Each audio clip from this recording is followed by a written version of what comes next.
Parlez-nous de votre parcours personnel et comment vous est venue l'idée de faire ce que vous faites. Bien, je suis charentais à la base, j'ai grandi en Charente, hein, et je fais une partie de mes études à Bordeaux, une autre à Toulon. Ensuite j'ai démarré ma carrière en tant que VIE à l'époque en Belgique. Je travaillais dans l'industrie du jouet et donc à la suite de ce VIE j'ai passé 2 ans dans le Jura où je m'occupais de l'export en Asie. Et c'est ce qui m'a amené à Hong Kong et à découvrir l'Asie. Donc je suis venu m'installer à Hong Kong en 1997. Et après j'ai travaillé dans différentes industries, le jouet, la sécurité professionnelle, l'électronique. J'ai travaillé pour un spin-off d'Alcatel qui était dans la batterie rechargeable. On a monté une usine de batterie en Chine. On était très axé énergie renouvelable et électronique. Et puis récemment, il y a 8 ans, j'ai décidé de monter mon entreprise. Donc comment ça se passe cette entreprise Baseline? La Baseline, c'est une entreprise qui est spécialisée en architecture lumière et en solutions d'éclairage.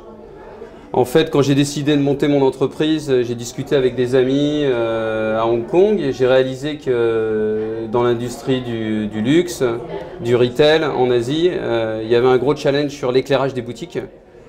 L'éclairage est primordial en fait pour les marques dans l'atmosphère qu'elles veulent créer au niveau des boutiques. Le nombre d'ouvertures des boutiques est important et ça va très vite.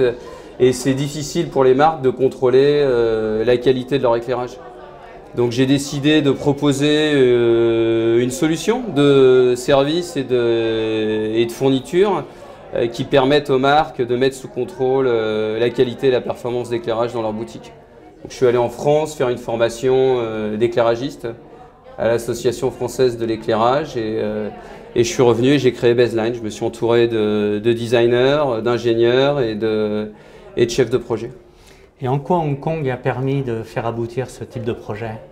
En fait, Hong Kong, c'est l'épicentre décisionnel pour les marques de luxe, pour aussi les cabinets d'architecture qui travaillent avec l'hôtellerie de luxe dans la région. Donc en fait, on est un épicentre régional sur la partie amont, sur la partie design des projets. Et donc en étant à Hong Kong, on est à proximité de nos clients. On est à proximité de la Chine aussi, où on a pas mal de fabricants et où l'activité se développe très vite. Et on est dans un environnement économique et commercial qui est très réactif et qui facilite la mise en œuvre d'une start-up.